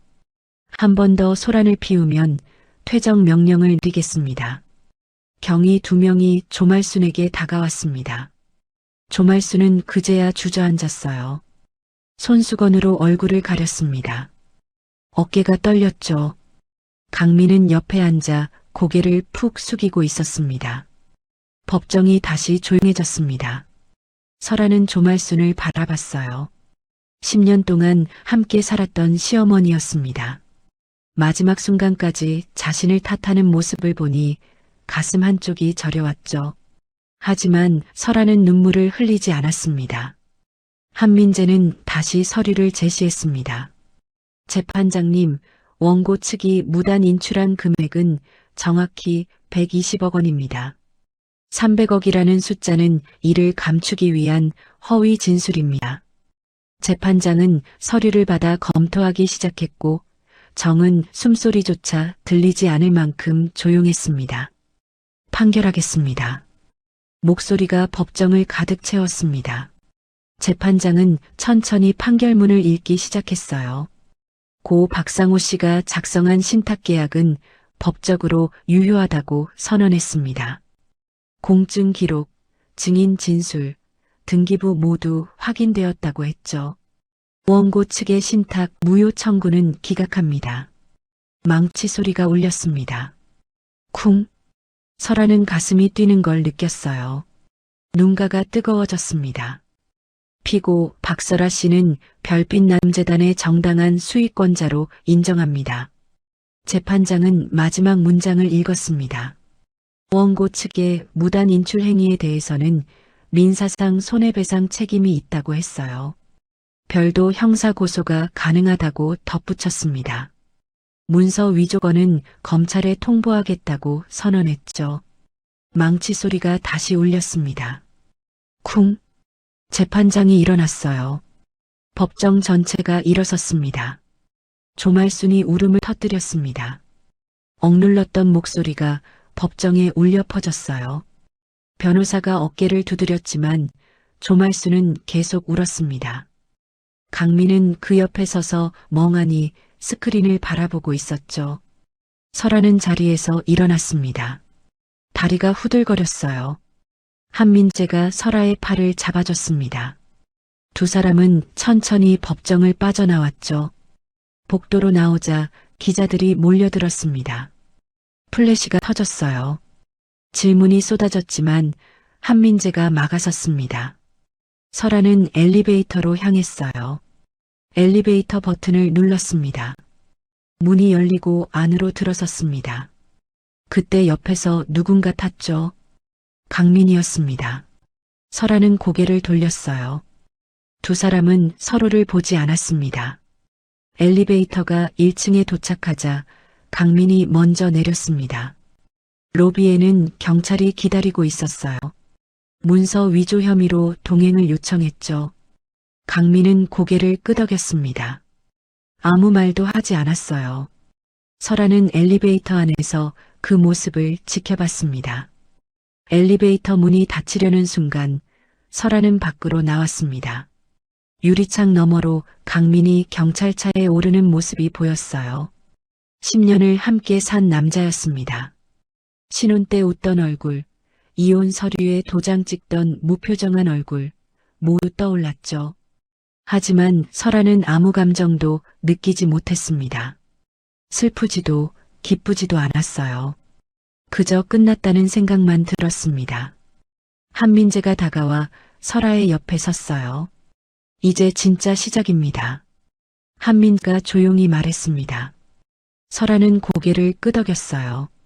그렇습니다. 이제 진짜 시작이었습니다.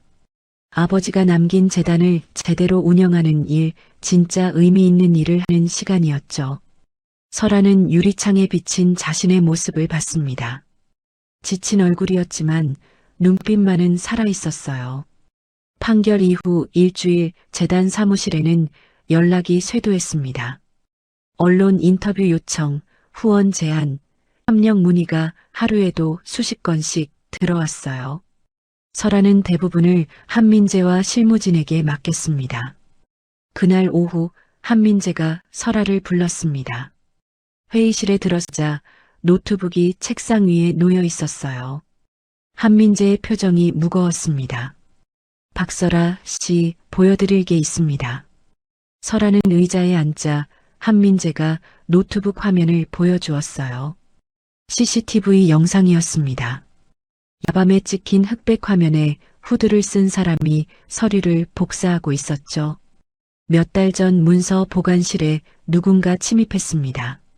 설아는 화면을 들여다봤습니다. 복사기 불빛이 깜빡거렸고 사람의 얼굴은 보이지 않았습니다. 한민재가 화면을 확대했죠. 후드 아래로 얼굴이 드러났습니다. 설아는 숨이 멎었어요. 진호였습니다. 동생이 재단 문서를 훔치고 있었죠.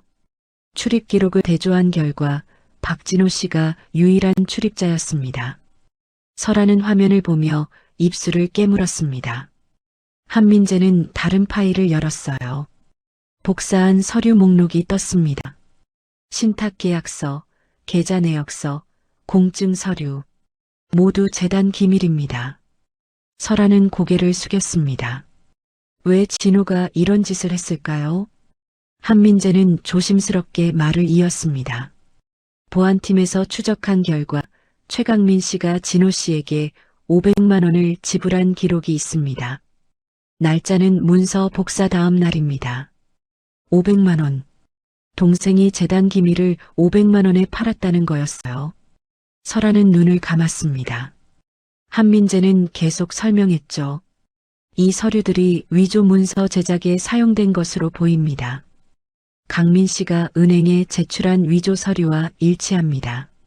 설아는 가슴이 무너지는 걸 느꼈습니다. 진호가 돈에 눈이 멀어 서류를 팔았고 그게 위조 문서를 만드는 데 쓰였던 거예요. 진호 씨를 어떻게 하시겠습니까? 법적 조치를 취할 수도 있습니다. 설아는 한참을 생각했습니다. 진호는 자신의 유일한 혈육이었지만 배신했습니다. 설아는 천천히 입을 열었습니다. 일단 기다리겠습니다. 한민재는 고개를 끄덕였습니다. 노트북을 닫았어요. 며칠 뒤 재단 복도에 진호가 앉아 있었습니다. 고개를 숙이고 있었어요. 설아는 다가가 옆에 앉았습니다. 왜 여기 있어? 진호는 고개를 들지 못했습니다. 목소리가 떨렸어요. 누나, 나 해고됐어. 설아는 대답하지 않았습니다. 진호는 계속 말했어요. 미안해. 정말 미안해. 손이 떨리고 있었습니다. 진호는 눈물을 참으며 고백했죠. 돈이 급해서 재단 서류만 복사해주면 500 주겠다고 해서. 설아는 한숨을 내쉬었습니다. 진호는 계속 사과했어요. 누나한테 피해줄 줄은 몰랐어. 그냥 서류 몇 장인 줄 알았는데 그게 위조 문서 만드는 데 쓰일 줄은. 진호의 목소리가 점점 작아졌습니다. 설아는 한참 동안 아무 말도 하지 않았어요. 진호야. 진호가 고개를 들었습니다. 눈가가 붉었어요. 설아는 진호를 똑바로 바라봤습니다. 당분간 창고 정리부터 다시 해. 진호는 눈을 크게 떴습니다. 뭐? 설아는 단호하게 말했습니다. 월급은 최저야. 1년 동안 사고 한 번 안 치고 잘 다니면 그때는 같이 일해보자. 진호는 믿을 수 없다는 표정이었습니다. 설아는 계속 말했어요. 대신 이번엔 우리 이름에 흠집 내지 마. 알았지? 진호의 눈에서 눈물이 흘렀습니다. 연신 고개를 끄덕였어요. 고마워 누나. 정말 고마워. 설아는 일어섰습니다. 진호는 그 자리에 앉아 한참을 울었어요. 일주일 뒤 임시 이사회가 열렸습니다. 재단 회의실에는 이사 5명이 모였어요. 나이 든 이사들은 판결문을 다시 확인하며 고개를 끄덕였습니다. 고 박상호 이사장님의 유언대로 박설아 씨를 새 이사장으로 추대하는 게 맞겠습니다. 만장일치였습니다.